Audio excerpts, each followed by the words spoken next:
Hey, how you doing? It must be Tuesday. Welcome back. Hope you had a good week, and I'm looking forward to another one. Today we're going to talk about Cadillac. Cadillac. And we'll talk about this one too eventually, but you probably ought to know a little bit about the history of Cadillac because it really is fascinating. I think there's only one other American brand that is older than Cadillac, and that would be Buick. But the Cadillac was formed from the ashes of a failed automobile company that belonged to a fellow named Henry Ford. Hard to believe. But Henry's one of his first companies. It failed, and some guys picked it up, William Murphy and Leyland Bowen, and, oh, remember this name, an engineer, Henry Leyland. Keep track of that one. He was called the Master of Precision, Henry Leyland, and there's more about him. Cadillac, why Cadillac? And help me on this one, Antonio de la Mothe Cadillac. That was a person's name. He founded Detroit, Michigan in 1701. And if you look at the symbol, the seal, the crest of Cadillac, that was his crest. So that's where the name Cadillac came from. Now, the founders, including Henry Leyland, Master of Precision, in 1902, they came up with a car that they introduced after they had taken over all of the works of Ford. And that was a single cylinder. They made it in a tonneau type configuration and in a runabout. Well, that's interesting because that's identical to what Henry Ford produced in his new company in 1903. Wonder how that happened. There was a lot of intrigue going on in the beginnings of the automobile industry in the early 1900s, and this was just part of it. Now, going into the New York Auto Show, way back in 1903, a New York Auto Show. Wow, who knew? Well, at that show, Cadillac took in over 2,000 orders for their new 1903 Cadillac. 2,000! Henry didn't do so good. Anyway, Leyland, however, eventually left Cadillac and formed another company. In his new company, he made those, remember, he's an engineer, he's the designer. Henry Leyland is the reason that the Royal Automobile Club gave Cadillac the DeWar Trophy. And they gave that to Cadillac because of what Henry had done with the interchangeability of parts. Meaning that they made this car over here and you could take off the brake system and turn around and put it on this car over here because they were identical. That wasn't commonplace back in the early 1900s. And it's also the precursor to the assembly line that eventually Henry Ford perfected.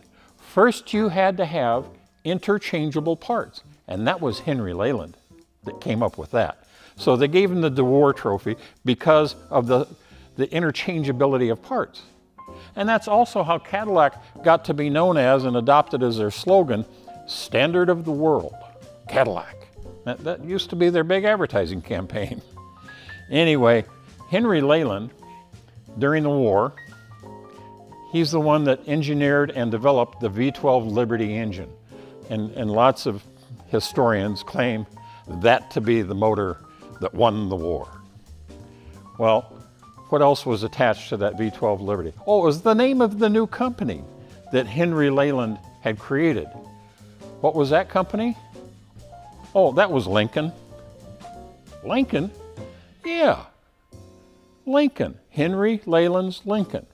In fact, prior to 1922, we used to call those Leyland Lincolns because in 1922, he became insolvent. Remember, we've talked about this so many times before, car companies going banco. Well, in 1922, Leyland was considered insolvent, and somebody stepped in to buy the company. Originally, this person that stepped in to buy it, he offered the bankruptcy court $5 million for the whole company.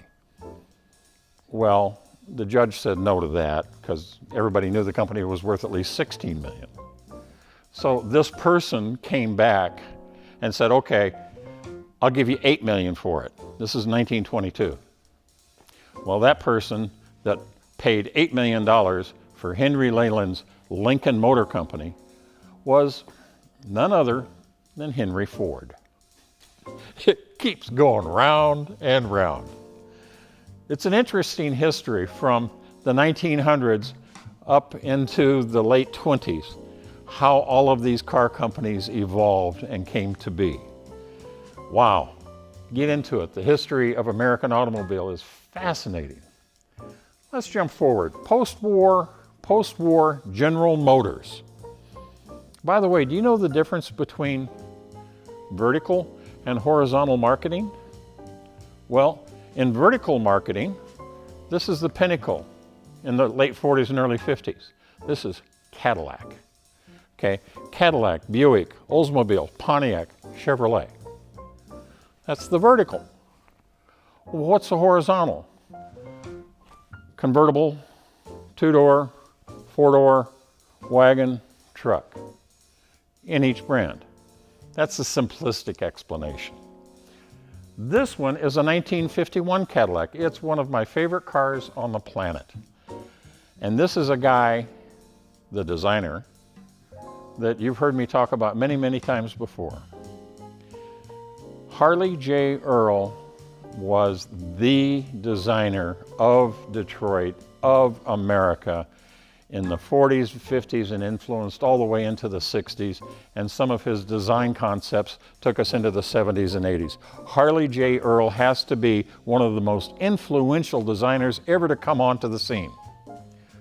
Well, let's see, what are some very specifics for this car? The first one's pretty simple. Wrap-around windshield. It's not a two-piece. Okay, it doesn't have a divider in the middle. It's a wrap-around windshield, curved glass. Tail fins. This is only, they started in 49. This is only a 51, and it has a dual purpose. This is also where you put the fuel in. Tail fins, the way he laid out the dashboard, the curved dash, the styling, the colors, you've heard me talk about that on and on and on again. It was Harley J. Earl that brought that about. Now, by 1949, I'm pretty sure, 1949, Cadillac had made 1 million cars. You have to go back and look at the population of the United States to take in what they had done from 1902 to 1949 with 2 wars in between that stopped production entirely.